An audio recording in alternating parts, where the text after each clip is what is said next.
Hello everyone. आज के video में हम कार्डियोवैस्कुलर सिस्टम यानी परिवहन तंत्र को डिटेल में समझेंगे। यहाँ मैं आपको हिंदी और इंग्लिश दोनों लैंग्वेज में ही नोट्स प्रोवाइड करा रही हूँ, जिससे कि आपके सारे डाउट्स क्लियर हो और आपको अच्छे से समझ में आए।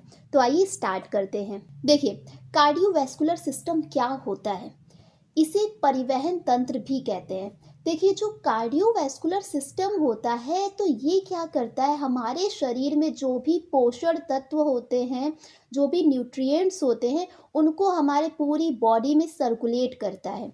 ठीक है, तो इसलिए इसे सर्कुलेटरी सिस्टम भी कहा जाता है। ठीक है, cardiovascular system is also called circulatory system. ठीक, अब देखिए इसका रोल क्या होता है। Its primary role is to provide essential nutrients, minerals and hormones to various parts of the body. यानी कि इसका प्रमुख कार्य क्या होता है कि ये शरीर के सभी भागों को आवश्यक पोषक तत्व, खनिज और हार्मोन प्रदान कराता है। ठीक है, तो ये इसका इम्पॉर्टेंट काम होता है। अब देखिए आगे क्या कह रहा है। The human circulatory system consist of a network of arteries, veins and capillaries with the heart pumping blood through it. यानी कि जो सर्कुलेटरी सिस्टम होता है, इसमें क्या क्या इंक्लूड होता है। इसमें धमनियाँ यानी कि आर्टरीज इंक्लूड होती हैं, वेन्स यानी कि शिराएं इंक्लूड होती हैं, और कैपिलरीज यानी कि कुछ कोशिकाओं का नेटवर्क इंक्लूड होता है। और साथ ही ये हार्ट की हेल्प से पूरी बॉडी में ब्लड को पंप करता है। ठीक है, तो नेक्स्ट अब हम पढ़ेंगे हार्ट के बारे में। मानव हृदय की संरचना कैसी होती है। देखिए, जो हार्ट होता है it is a muscular organ, यानी कि एक मांसपेशीय अंग होता है। And it pumps blood all through the body. This process is called circulation. यानी कि जो हमारा हृदय होता है ये पूरे शरीर में रक्त को पंप करता है, और इस प्रक्रिया को परिसंचरण कहा जाता है। ठीक, आई होप आपको समझ में आ गया होगा। तो फ्रेंड्स, अगर वीडियो आपको अच्छी लग रही है, सारी चीजें समझ में आ रही हैं, तो प्लीज चैनल को सब्सक्राइब जरूर कर लें। नेक्स्ट आगे देखते हैं इसकी लोकेशन, कि आखिर हार्ट कहाँ पे लोकेटेड होता है।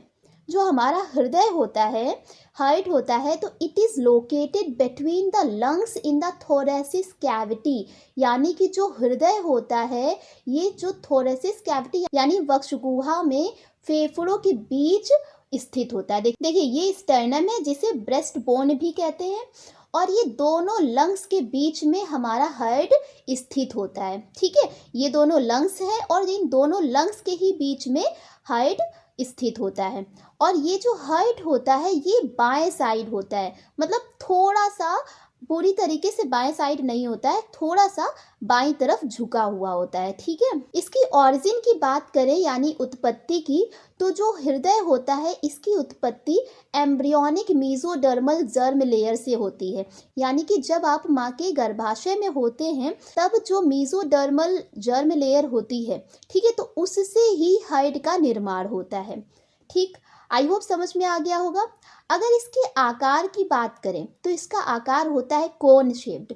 जो हमारा हृदय होता है वो कोन शेप का होता है और एक बंद मुट्ठी के आकार का होता है, जैसा आप डायग्राम में देख सकते हैं। देखिए, नेक्स्ट अगर इसकी लेंथ की बात करें तो ये 10 सेंटीमीटर लंबा होता है। अगर इसके वजन की बात करें तो पुरुषों में इसका वजन 310 ग्राम होता है, जबकि महिलाओं में इसका वजन 225 ग्राम होता है। ठीक, नेक्स्ट आगे मूव करते हैं। अब हम स्ट्रक्चर ऑफ हार्ट को पढ़ेंगे, यानी हृदय की संरचना को।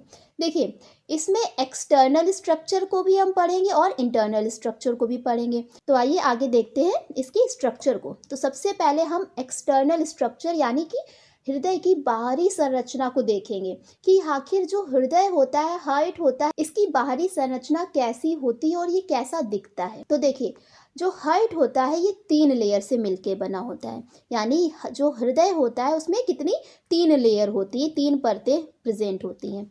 तो देखिए कौन कौन सी लेयर होती हैं।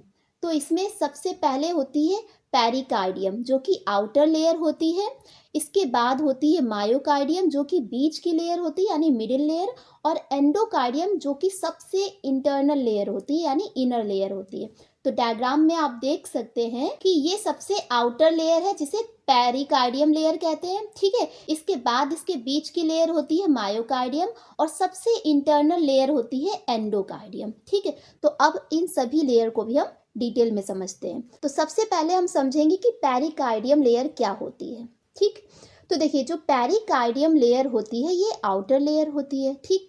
This is the outermost layer and has two part, यानी जो पेरिकार्डियम लेयर होती है ये सबसे बाहरी परत होती है और इसके दो भाग होते हैं, ठीक है। आइए इसके भाग को देखते हैं कि कितने भाग होते हैं, ठीक है।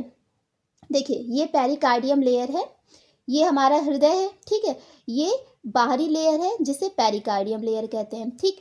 अब इसके दो भाग होते हैं जिसमें कि एक फाइब्रस पेरिकार्डियम होता है और दूसरा होता है सीरस पेरिकार्डियम। अब इसे हम डिटेल में समझते हैं। तो फाइब्रस पेरिकार्डियम क्या होता है? देखिए फाइब्रस पेरिकार्डियम जो होता है it is made up with elastic connective tissue. जो फाइब्रस पेरिकार्डियम होता है ये इलास्टिक कनेक्टिव टिश्यू से मिलके बना होता है, ठीक है। In which pericardial cavity present which is filled with pericardial fluid. ये जो फाइब्रस पेरिकार्डियम होता है इनके बीच में कैविटी प्रेजेंट होती है और इस कैविटी में पेरिकार्डियल फ्लूइड भरा होता है, ठीक है। जैसा कि आप डायग्राम में देखिए कि ये पेरिकार्डियम लेयर है, ये फाइब्रस पेरिकार्डियम है और ये सेरस पेरिकार्डियम है, और ये फाइब्रस और सेरस पेरिकार्डियम के बीच में कैविटी होती है, ठीक है। और इस कैविटी के अंदर भरा होता है पेरिकार्डियल फ्लूइड। ये जो पेरिकार्डियल फ्लूइड होता है ये हार्ट को प्रोटेक्शन प्रोवाइड कराता है, यानी कि जो हार्ट है हमारा हृदय है, जो भी बाहरी आघात होते, बाहरी चोटें लगती हैं तो उन सभी चोटों से हमारे हृदय की ये पेरिकार्डियल फ्लूइड रक्षा करता है, उसे प्रोटेक्ट करता है, ठीक है। आई होप समझ में आ गया होगा आपको। तो अब हम समझेंगे सेरस पेरिकार्डियम। सेरस पेरिकार्डियम क्या होता है? Serous pericardium is made up with two serous membrane which is called serous pericardium। यानी कि जो serous pericardium होती है ये दो मेम्ब्रेन से मिलके बनी होती है जिसे हम बोलते हैं serous pericardium, ठीक है।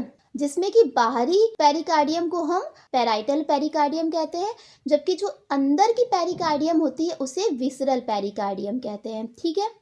और अब ये जो दोनों लेयर होती है पेराइटल पेरिकार्डियम और विसरल पेरिकार्डियम, इनके ही बीच में भरा होता है एक फ्लूइड जिसे पेरिकार्डियल फ्लूइड कहते हैं या फिर सीरस फ्लूइड कहते हैं, ठीक है।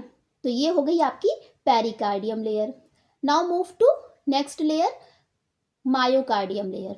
देखिए जो मायोकार्डियम लेयर होती है it is the middle layer of heart. जो मायोकार्डियम लेयर होती है हृदय की बीच की परत होती है, ठीक है। डायग्राम में आप देखिए कि ये एंडोकार्डियम लेयर है और ये पेरिकार्डियम लेयर है और बीच की जो लेयर है ये मायोकार्डियम लेयर होती है, ठीक है। And it is composed of cardiac muscle. जो मायोकार्डियम लेयर होती है ये कार्डियक मसल से बनी होती है। देखिए जो कार्डियक मसल्स होती हैं ये लाइफ टाइम ऐसे ही बिना थके ये वर्क करती ही रहती है, ठीक है। Cardiac muscles are the special muscle present in the heart which helps in pumping action of heart and conduction of impulse। यानी कि जो कार्डियक मसल्स होती है ये हमारे हार्ट में मौजूद ऐसी मांसपेशी होती है जो हृदय की पंपिंग क्रिया और जो भी उसमें इम्पल्सेस और कंडक्शन होती है ना उनके संचालन में हेल्प करता है, ठीक है। तो ये हो गई आपकी मायोकार्डियम लेयर, ठीक। Now move to endocardium layer. जो एंडोकार्डियम लेयर होती है ये इनर मोस्ट लेयर होती है, ठीक है। And it is made up of single layer of squamous epithelial tissue. ये जो एंडोकार्डियम लेयर होती है ये किसकी बनी होती है? ये स्क्वैमस एपिथेलियल टिश्यू की बनी होती है, ठीक है। तो इस चीज़ को आपको ध्यान रखना है, बहुत ही इंपॉर्टेंट पॉइंट है ये। And this layer is very smooth due to reduce the friction during contraction and relaxation of heart। देखो ये जो लेयर होती है ना बहुत ही ज़्यादा स्मूथ होती है, ठीक है, बहुत ही डेलिकेट होती है, नाजुक होती है। और जिसकी वजह से क्या होता है, जब हार्ट में कॉन्ट्रैक्शन और रिलैक्सेशन होता है ना, तो उससे ये उसमें घर्षण को कम कर देता है। ठीक है, तो इस तरह से ये हार्ट की भी प्रोटेक्शन करता है। ठीक, तो ये हो गई हार्ट की लेयर्स। ठीक, now move to internal structure of heart. अब हम समझेंगे कि जो हृदय होता है इसकी आंतरिक संरचना कैसी होती है। ठीक है, तो देखिए इसमें हमें क्या क्या पढ़ना है। इसमें हम पढ़ेंगे हार्ट चैम्बर्स के बारे में, हार्ट वॉल्व के बारे में कि हार्ट में कितने वॉल्व होते हैं, कितने चैम्बर्स होते हैं, आर्टरीज क्या होती हैं, वेन्स क्या होती हैं, और ऐसे नोड और एवी नोड के बारे में समझेंगे। ठीक है, तो ये हार्ट का इंटरनल स्ट्रक्चर है, जिसमें देखिए कि हार्ट के चैम्बर्स होते हैं। ठीक है, 4 चैम्बर होते हैं, इन चारों चैम्बर को भी हम अच्छे से समझेंगे। इसके बाद इसमें वॉल्व प्रेजेंट होते हैं। ठीक है, 4 वॉल्व्स प्रेजेंट होते हैं, जिसमें tricuspid valve, mitral valve, aortic valve. ठीक है, इन सबको भी हम अच्छे से डिटेल में समझेंगे। तो सबसे पहले हम समझेंगे चैम्बर्स ऑफ हार्ट, कि हार्ट में कितने चैम्बर्स होते हैं। तो देखिए ह्यूमन हार्ट में 4 चैम्बर प्रेजेंट होते हैं, जिसमें कि आपके 2 ऑरिकल होते हैं, जिसे एट्रियम भी कहते हैं, और हिंदी में इसे आलिंद बोलते हैं। ठीक है, और ये दोनों ही साइड राइट एट्रियम होता है और ये लेफ्ट एट्रियम होता है। ठीक, और 2 वेंट्रिकल्स होते हैं, जिसे हिंदी में निलय कहते हैं। तो ये आपके राइट वेंट्रिकल्स है और ये लेफ्ट वेंट्रिकल है। ठीक है, तो टोटल कितने चैम्बर हो गए, 4 चैम्बर हो गए। ठीक है, ह्यूमन हार्ट में 4 चैम्बर्स पाए जाते हैं। देखिए जो ऊपर के 2 चैम्बर्स होते हैं, यानी कि राइट एट्रियम और लेफ्ट एट्रियम, ये दोनों ऊपर के चैम्बर कैसे होते हैं, रिसीविंग चैम्बर होते हैं, जबकि नीचे के दोनों चैम्बर राइट वेंट्रिकल और लेफ्ट वेंट्रिकल, ये दोनों पंपिंग चैम्बर होते हैं। ठीक है, तो अब हम समझेंगे कि जो राइट चैम्बर्स होते हैं इनका काम क्या होता है। तो देखिए राइट चैम्बर्स में क्या आ जाएंगे, आपके राइट एट्रियम आ जाएगा और राइट वेंट्रिकल आ जाएगा। तो देखिए right ventricle receives deoxygenated blood from right atrium, यानी कि जो डीऑक्सीजनेटेड ब्लड है, ठीक है, वो राइट एट्रियम में आएगा। इसके बाद राइट एट्रियम से ये किस में आ जाता है, राइट वेंट्रिकल में पहुंच जाता है। ठीक है, and the average thickness of atrium and ventricle is 2 to 3 mm। जो राइट एट्रियम और राइट वेंट्रिकल की थिकनेस होती है वो 2 से 3 mm की होती है। ठीक है, नेक्स्ट हम देखते हैं लेफ्ट चैम्बर। लेफ्ट चैम्बर में आ जाएंगे आपके लेफ्ट एट्रियम और लेफ्ट वेंट्रिकल। तो देखिए जो लेफ्ट चैम्बर होते हैं, लेफ्ट चैम्बर क्या करता है, ऑक्सीजनेटेड ब्लड को रिसीव करता है from lungs through 4 pulmonary veins. ठीक है, 4 पल्मोनरी वेन्स होती हैं जिनके द्वारा ये ऑक्सीजनेटेड ब्लड को रिसीव करता है। ठीक है, अब देखिए इसमें सबसे इंपॉर्टेंट पॉइंट कि जो लेफ्ट वेंट्रिकल होता है इज द थिकेस्ट चैम्बर, और इसकी थिकनेस होती है 10 से 15 mm। अब देखिए इसकी थिकनेस इतनी ज़्यादा क्यों होती है, इसके पीछे का रीज़न ये होता है कि जो हमारा लेफ्ट वेंट्रिकल होता है ये क्या करता है, ब्लड को पंप करता है, क्योंकि जो भी ऑक्सीजनेटेड ब्लड है ना पूरी बॉडी में यहीं से सप्लाई होगा। ये लेफ्ट वेंट्रिकल पंप कर देता है एओर्टा में। ठीक है, एओर्टा के ही द्वारा जो ब्लड होता है ये हमारे शरीर में सब जगह पहुंच जाता है। ठीक है, तो इसलिए इसकी थिकनेस ज़्यादा होती है। Now move to valve of heart. अब हम समझेंगे कि हार्ट में कितने वॉल्व्स होते हैं। तो देखिए ह्यूमन हार्ट में 4 वॉल्व्स प्रेजेंट होते हैं। ठीक है, जिसमें होता है आपका ट्राइकस्पिड वॉल्व। अब देखो ये जो ट्राइकस्पिड वॉल्व होता है ये राइट एट्रियम और राइट वेंट्रिकल के बीच में होता है। ठीक है, ये राइट एट्रियम है, ठीक है, और ये राइट वेंट्रिकल है और ये राइट वेंट्रिकल है।